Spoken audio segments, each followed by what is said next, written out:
Apakah tidak mungkin bagi Allah, ataukah begitu sulitnya Allah mengobati orang yang kena gagal ginjal, kena kanker, kena macam-macam penyakit berat itu hanya mungkin dengan sekedar bisa loh. Ya, tadi saya pas di Galaksi tadi ada ibu-ibu subhanallah 5 tahun atau 7 tahun gitu dia kena autoimun. Sekian lama berobat gitu kan.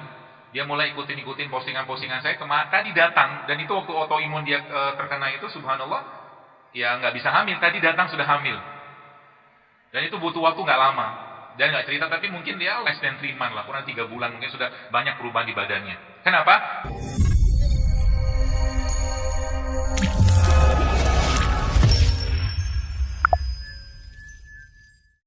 SOP-nya apa? Ya ada buku manualnya, ada servis bulanan, servis tahunan, apa macam-macam seperti termasuk spare part-nya. Jadi semakin kita kenal dekat dengan Allah, sekalian kenal dekat dengan syariat ini, maka sebenarnya kesehatan itu adalah sebuah hal yang mudah sekali kita dapatkan. Ya, mudah sekali kita dapatkan. Ya. Dan acuannya apa? Al-Quran. Tapi ada musuhnya, Musuhnya maksudnya ada makhluk yang kita tahu ya, syaitan dan iblis tabaraka yang nggak mau manusia itu sehat. Kenapa tidak mau sehat? Karena Allah menciptakan kita, wa ma khalaqul jinna wal insa illa liya'budun, kata Allah. Allah ciptakan kita sebagai hambanya, sebagai Abdullah. Abdullah itu butuh sehat. Untuk melakukan ibadah itu butuh sehat. Maka untuk menjalankan peran sehat itu, maka pastinya Allah menciptakan sarana prasarananya.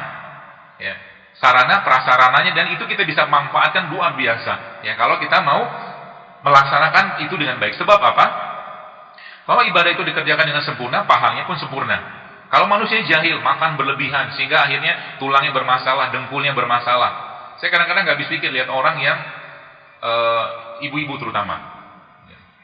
Karena ibu-ibu tuh banyak gemuk, banyak gemuknya sih. Bapak-bapak juga ada sih. Badannya bagian atasnya udah gede, ya, perutnya sudah seperti itulah.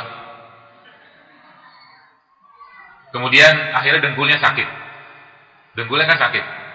Ketika dengkulnya sakit, apa yang dikerjakan? Suntik kan, kasih obat segala macam. Bahkan ketika sudah parah banget, akhirnya tempurung lututnya diganti. Padahal masalah bukan itu. Blueprintnya tubuh kita itu sudah dari dulu tuh sama, gitu kan. Contoh, kita bicara tulang kaki kita itu, tulang paha atas sama paha bawah, kaki lah secara umum, beban tumpunya tidak akan bisa bertambah. Beban tubuh tidak akan bisa bertambah. Jadi nyeri itu biasanya muncul salah satunya, di samping karena yang lain adalah karena terlalu besar beban tumbuh ke bawahnya. Jadi kalau muncul nyeri di lutut, di sendi segala macam di bagian bawah, yang dikerjakan pertama kali apa? Turunin berat badan.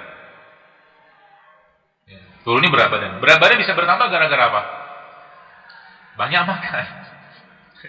Sederhana sebenarnya, berat badan kita itu bertambah gara-gara banyak makan.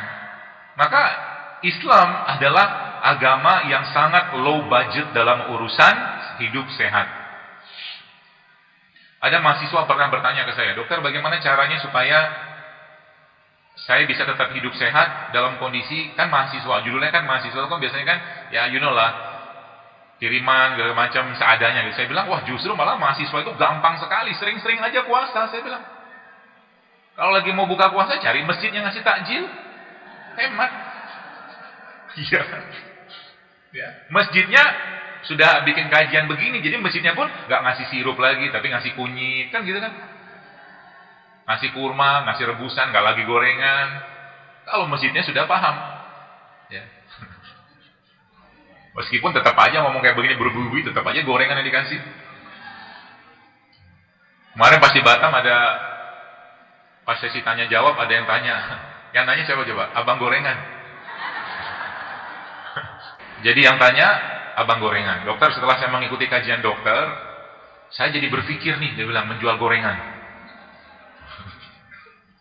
Terus saya bilang apa? Gampang sebenarnya. Kalau mau sebenarnya tinggal ganti jualan buah kan selesai.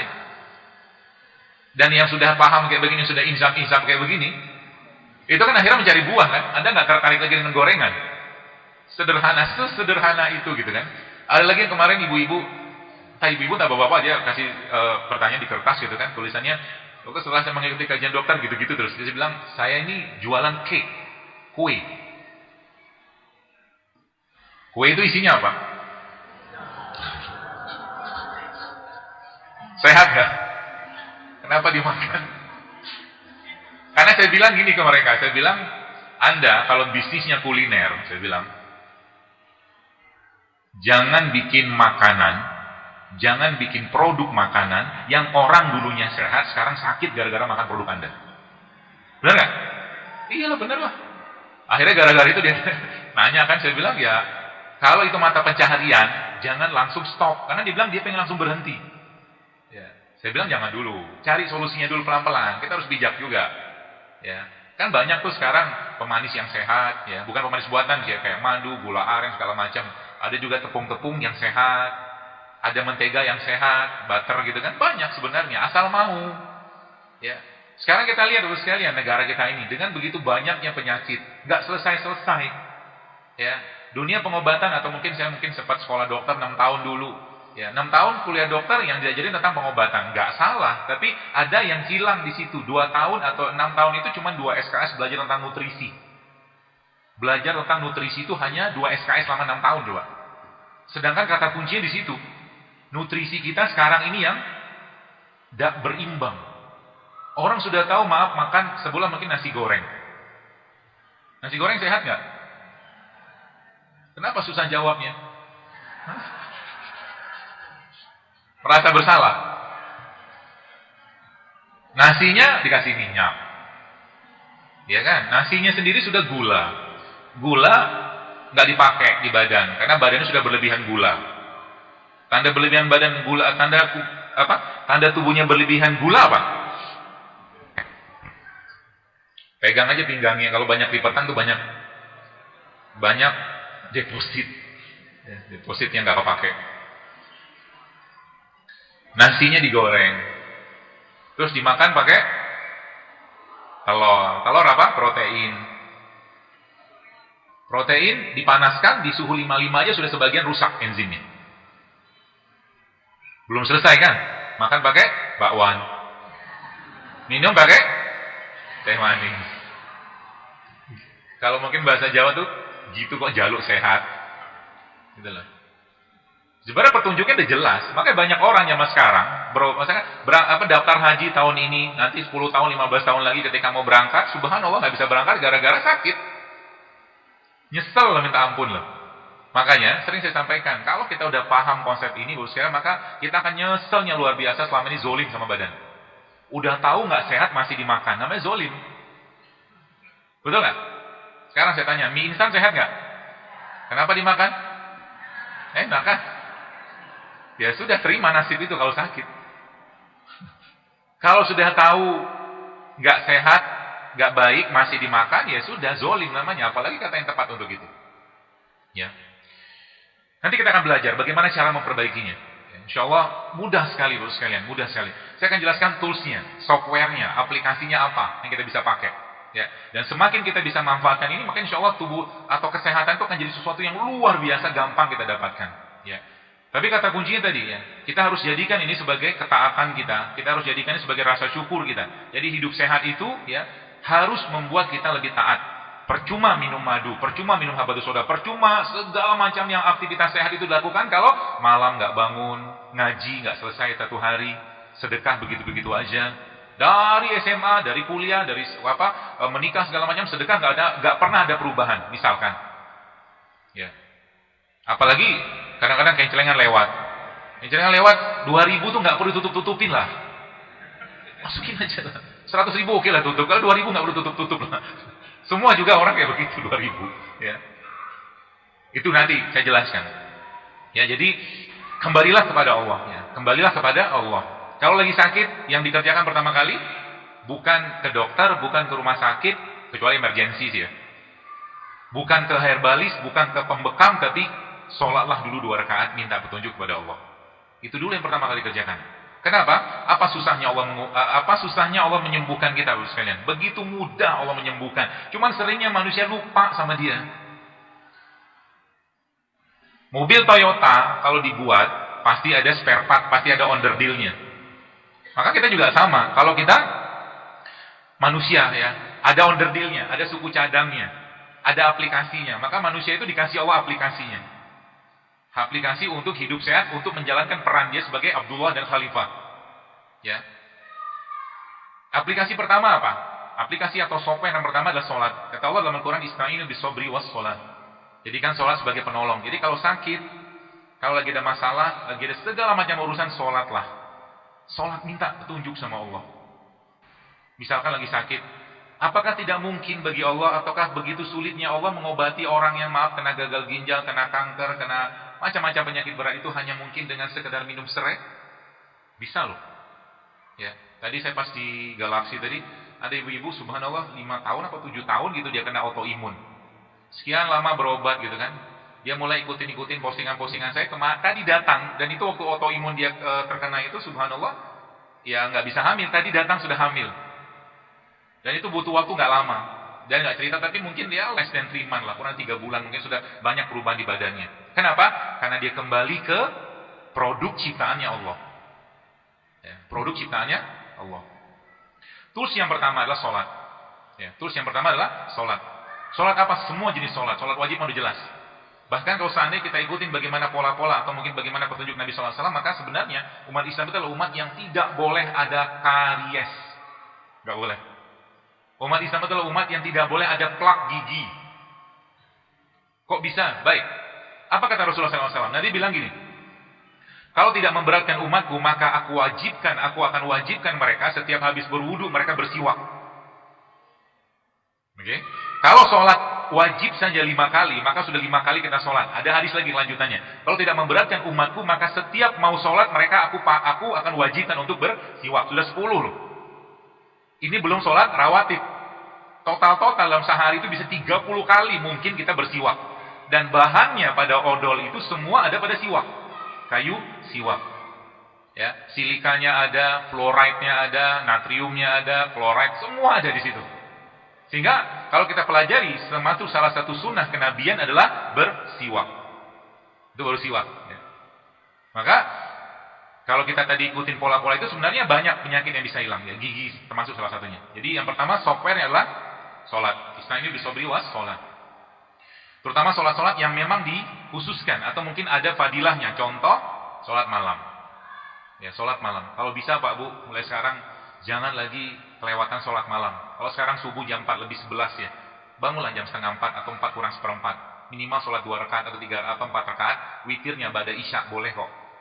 Witir ba'da isya, nanti habis itu malam tinggal tahajud aja, nggak apa-apa. Jangan pernah kehilangan. Sebab apa? Kalau seandainya kehilangan 1 malam saja, maka timeline kehidupan kita, jalur waktu atau jejak kehidupan kita itu tidak mencatat kita pernah sholat waktu itu gitu loh. Sayang kan? Ya, maka jangan pernah. Jadi kalau urusannya kebaikan, maka menangislah kita kalau terlewat di situ. Kalau seandainya sekarang di sini saya memberikan penawaran kepada Anda. Misalkan, ada yang mau nggak iktikaf 1 bulan penuh di Masjid Nabawi? Mau kan? Saya juga mau. 1 bulan penuh iktikaf ya di Masjid Nabawi. Mau banget. Tapi kan nggak bisa. Dengan kondisi kita mungkin kerja atau apapun susah kan. Maka Nabi memberikan petunjuknya kepada kita. Nabi bilang apa? Membantu hajat saudaraku atau kaum muslimin lebih aku sukai daripada iktikaf 1 bulan penuh di masjidku. Jadi misalkan beginilah. Di luar sana banyak orang, nggak ada tempat. Lalu Anda melihat di depan Anda ada kosong tempatnya. Hajatnya orang itu adalah duduk di majelis ini misalkan. Maka ketika Anda memberikan dia tempat di depan Anda, maka itu pahalanya lebih baik daripada iktikaf 1 bulan penuh. Islam tuh kayak begitu luar biasanya. Ada teman kita mau berwudu, ya. Berwudu kemudian dia pakai sepatu, kita lihat dan dia nggak ada sendal. Kita siapin sendal untuk dia. Itu hajatnya dia saat itu, subhanallah, itu pahalanya lebih baik pada iktikaf 1 bulan penuh. Luar biasa, ya. Kenapa ini saya sampaikan? Karena kembali ke konsep dasarnya Islam. Islam menganut konsep dasar kesehatan bahwa sehat itu dimulai dari kolbu. Ya, sehat itu dimulai dari kolbu. Kalau kolbunya sehat, maka sehatlah fisiknya. Kalau kolbunya bermasalah, maka bermasalahlah fisiknya. Semua penyakit fisik akan dimulai dari penyakit kolbu. Penyakit kolbu ada berapa? Ada 2. Kalau nggak syubhat, syahwat. Syubhat, syahwat. Itu aja balik-baliknya. Tadi kalau Anda sekarang, saya mungkin tadi tanya, mie instan nggak sehat. Kenapa mau dimakan? Karena enak. Enak itu kan syahwat. Enak itu syahwat. Dan kolbu kita, Bapak Ibu sekalian, kolbu kita itu makanannya adalah tidak makan.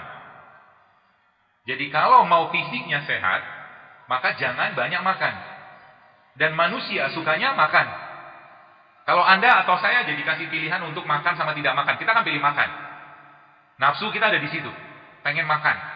Karena Allah Maha tahu itu semua, maka Allah menciptakan waktu di mana mau tidak mau, suka tidak suka, Anda atau kita wajib tidak makan, namanya puasa Ramadan. Ya kan? Dan 30 hari penuh kita disuruh puasa. Tapi sayangnya Ramadan tidak dijadikan waktu untuk mengosongkan perut. Sehingga di negeri kita Ramadan justru malah inflasinya paling tinggi. Kenapa? Berlebihan dalam urusan makanan. Yang gitu. Ramadan selesai akhirnya apa? Muncul puasa Syawal 6 hari. Puasa Syawal muncul kemudian lupa juga, datanglah Senin Kamis. Senin Kamis Bapak sekalian lupa juga ada Allah kasih ayamul bid. Coba itu kan SOP-nya tuh lihat. Rules-nya. Kalau sekarang orang-orang barat mengenal intermittent fasting, puasa puasa bersela, ya. Islam itu puasanya bersela banget. Kalau orang yang puasa, misalkan Anda hari ini puasa, katakanlah puasa dari jam 4 tadi sahur gitu kan, atau jam setengah 4, maka jam 4 ke 4 atau jam 4 ke 4 sudah 12. Ketemu jam 6 berarti jam 14 jam kita berpuasa. Makan sedikit di situ, lalu ba'da isya tidur, seperti tidurnya Nabi. Maka kita puasa 2 kali. Dan kalau tadi puasanya 14 jam ditambah dengan ba'da isya katakanlah jam 8, kemudian dia terus lagi tidur sampai malam atau jam 1, maka dapat 6 jam atau 7 jam. 14 jam ditambah 7 jam, sudah 21 jam dia berpuasa. Makanya umat Islam itu harusnya menjadi umat yang paling sehat. Ya, harusnya. Ya. Tapi sayangnya tadi, bukannya bermasalah, sahurnya pun bermasalah. Ya. Lagi-lagi kita bisa perbaiki itu semua insya Allah. Dan Allah Maha Pengasih, Penyayang, sehingga untuk mengubah itu gampang sekali. Untuk mengubahnya itu gampang sekali, asal mau saja. Baik, itu tools yang pertama. Ya. Tools yang kedua, ya, tadi kan sholat. Tools yang kedua adalah sedekah. Ya, sedekah itu tools yang kedua. Jadi kalau sakit, Anda lagi sakit atau siapapun keluarga yang sakit, maka yang dikerjakan pertama kali setelah tadi sholat, maka bersedekahlah. Dan kalau bersedekah, khususnya kalau kita melakukan sedekah gitu ya, atau bersedekah, maka jangan tanggung-tanggung. Adabnya kita kalau sholat, gak mungkin kita sholat pakai kaos dalam, gak mungkin. Sama Allah juga sama, ya. Kepada Allah boskan beradablah dengan adab yang terbaik. Kalau di rumah Anda punya baju yang terbaik, pakailah baju itu waktu sholat. Kalau Anda punya sendal yang terbaik, pakailah sendal itu ke masjid. Baru beli sendal, baru beli baju, baru beli apapun, pakailah dulu untuk ibadah. Adabnya kita kepada Allah, termasuk juga uang. Kalau di kantong Anda, misalkan di dompet Anda ada uang 50.000 yang baru sama uang 50.000 yang sudah lecek, maka ketika kencelengan lewat, jangan masukin yang lecek. Ya, jangan masukin yang lecek, masukin yang terbaik. Gitu. Itu adabnya kita kepada Allah. Ya. Atau apalagi yang lain? Caranya gimana? Kolbu kita itu perlu digetarkan. Kalau ini tips saya sih, kalau mau Anda kerjakan sih silakan. Kolbu kita itu perlu digetarkan. Getarkan dengan apa? Getarkan dengan lakukan sesuatu yang belum pernah kita kerjakan atau orang tidak kerjakan. Contohnya gini. Allah seringkalinya memberikan kepada kita teguran bukan teguran. Ibarat kata tuh sentilan atau colekan gitu kan. Misalkan nih Anda datang dari rumah ke sini ya, atau mungkin dari rumah ke kantor. Tiba-tiba mata kita melihat ada seorang ibu atau seorang bapak yang pakai gerobak sampah atau gerobak rongsokan itu, bahkan anaknya kadang-kadang tidur di atas gerobak tadi. Apa maksudnya Allah tunjukin itu? Pasti ada. Maksudnya apa? Salah satunya adalah bantu mereka, tolong mereka, kasih sedekah ke mereka.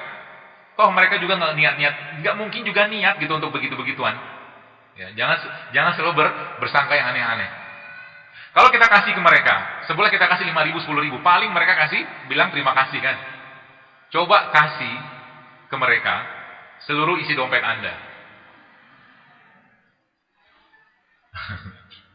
Berani nggak?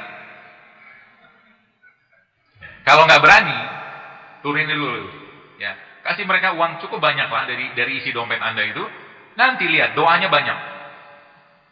Iya kan? Kalau kasih goceng 5.000 atau 10.000, doanya cuma secuil. Tapi kalau kasihnya banyak, doanya banyak tuh. Saya pernah ya, sekali sholat di sini. Lalu pas pulang, salah satu kebiasaan saya emang pas habis Jumatan, itu nyiapin uang di dompet gitu kan, untuk saya habiskan. Biasanya begitu. Lalu pas pulang nyetir gitu kan, tiba-tiba lihat bapak-bapak gitu kan, dia nggak ngemisnya minta-minta gitu, dia bawa karung tuanya itu, lalu saya berhenti. Adabnya begitu terhadap mereka, kita yang butuh mereka, bukan mereka butuh kita. Adabnya turun dari kendaraan kita, kasih mereka uang, cari yang terbaik.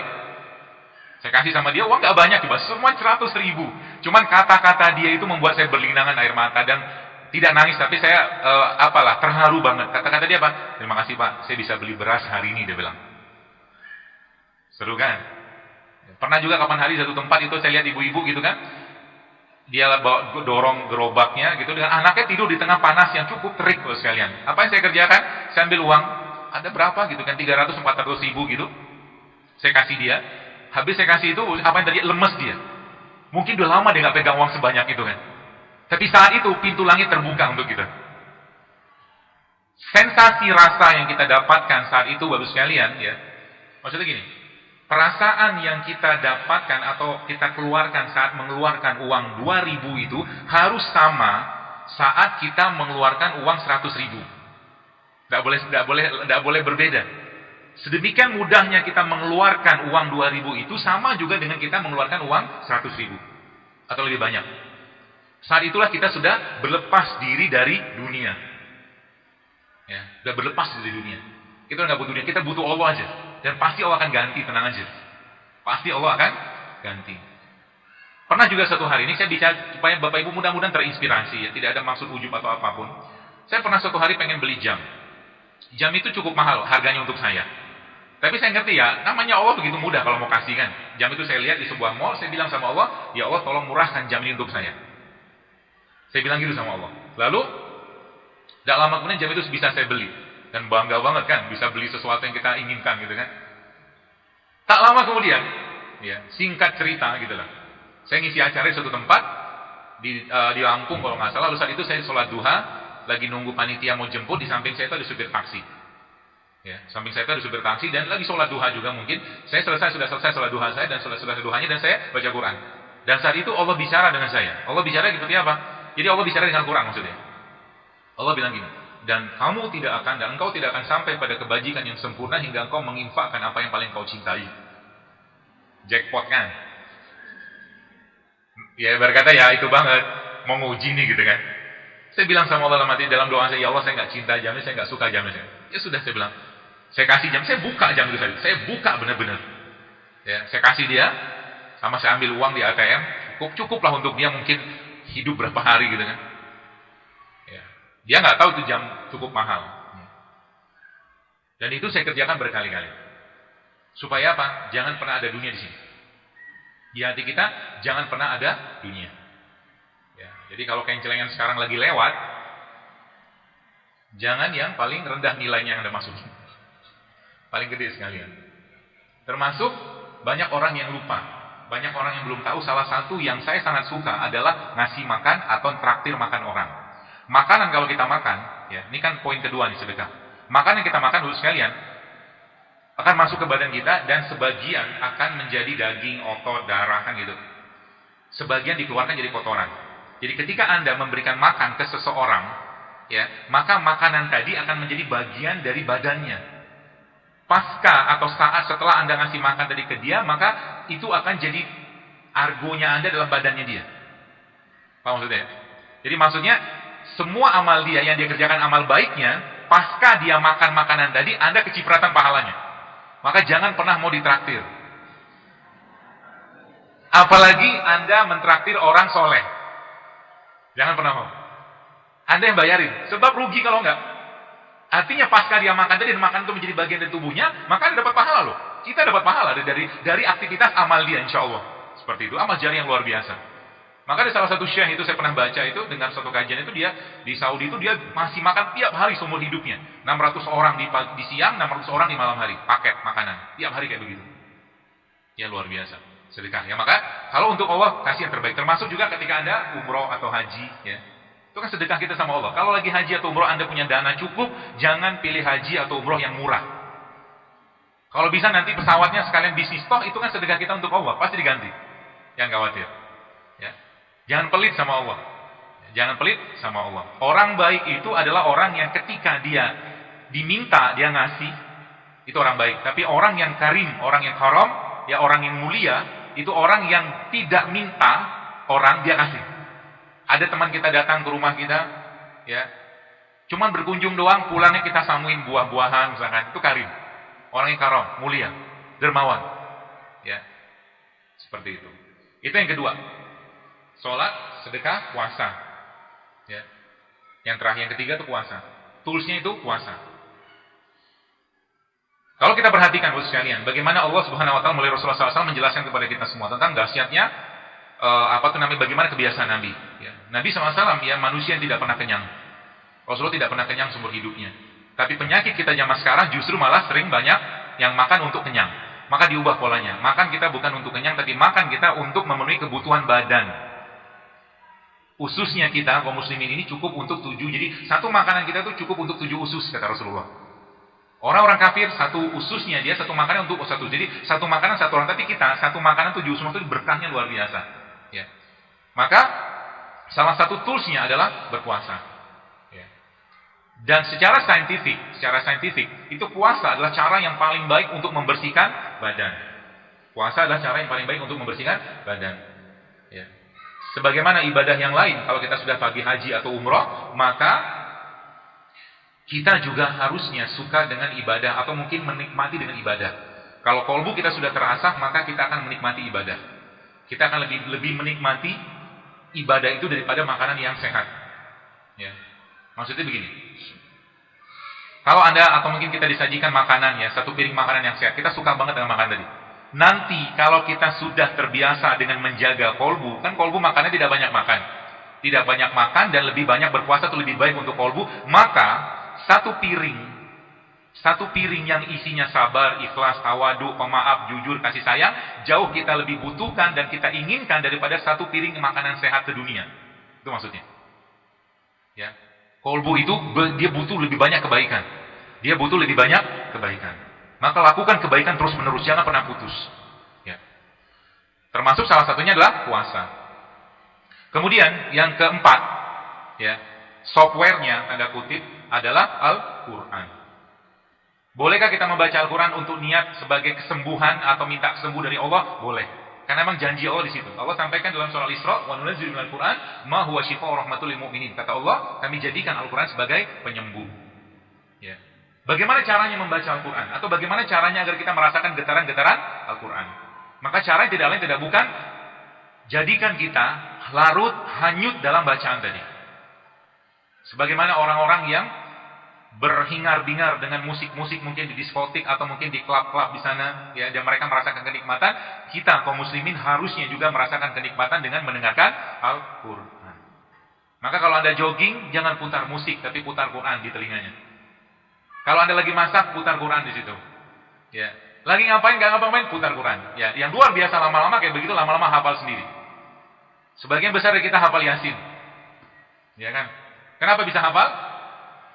Karena dibaca kan, nggak niat hafal juga kan, zaman Yasinan itu kan, zaman kita Yasinan gitu, yang sekarang masih sebagian Yasinan juga ya, kita nggak ada niat untuk ngapal, tapi gara-gara dibaca terus ya hafal sendiri. Dan Al-Quran itu obat yang paling baik untuk masalah yang ada di kolbu dan masalah fisik. Apa dalilnya? Apa dasarnya? Pernah diriwayatkan Bapak sekalian, beberapa sahabat melewati satu kampung yang mereka kemudian melihat kepala kampung tersebut sedang tersengat kala jengking. Lalu akhirnya mereka, orang-orang dusun itu meminta bantuan kepada para sahabat tadi, dan apa yang mereka kerjakan? Yang mereka kerjakan saat itu mereka meruqyahnya, membacakan di tempat yang sakit tadi dengan bacaan yang sederhana tapi luar biasa efeknya, yaitu Al-Fatihah. Kenapa bisa kayak begitu? Karena mereka yakin. Maka Al-Quran itu harus kita jadikan sebagai penyembuh. Bagaimana caranya? Baca Quran lebih banyak, minta sama Allah. 1 juz belum selesai atau belum dapatkan vibrasinya, tambah lagi 2 juz. Tambah lagi 3 juz. Sampai akhirnya apa? Sampai saat itu akhirnya air mata kita berlinangan dan kita tersungkur, bersujud, menangis kepada Allah. Dan saat itu kita merasa, ya Allah, kalau Engkau ridho dengan penyakit yang Kau gugurkan dosa-dosaku, maka ya Allah, berikan aku ridho lebih banyak lagi untuk menjalani sakit ini. Tapi kalau memang waktunya sembuh, maka ya Allah, sembuhkan aku dengan Al-Quran ini. Bisa kayak begitu? Bisa. Itu toolsnya. Ya, jadi kita harus dekat dengan Al-Quran.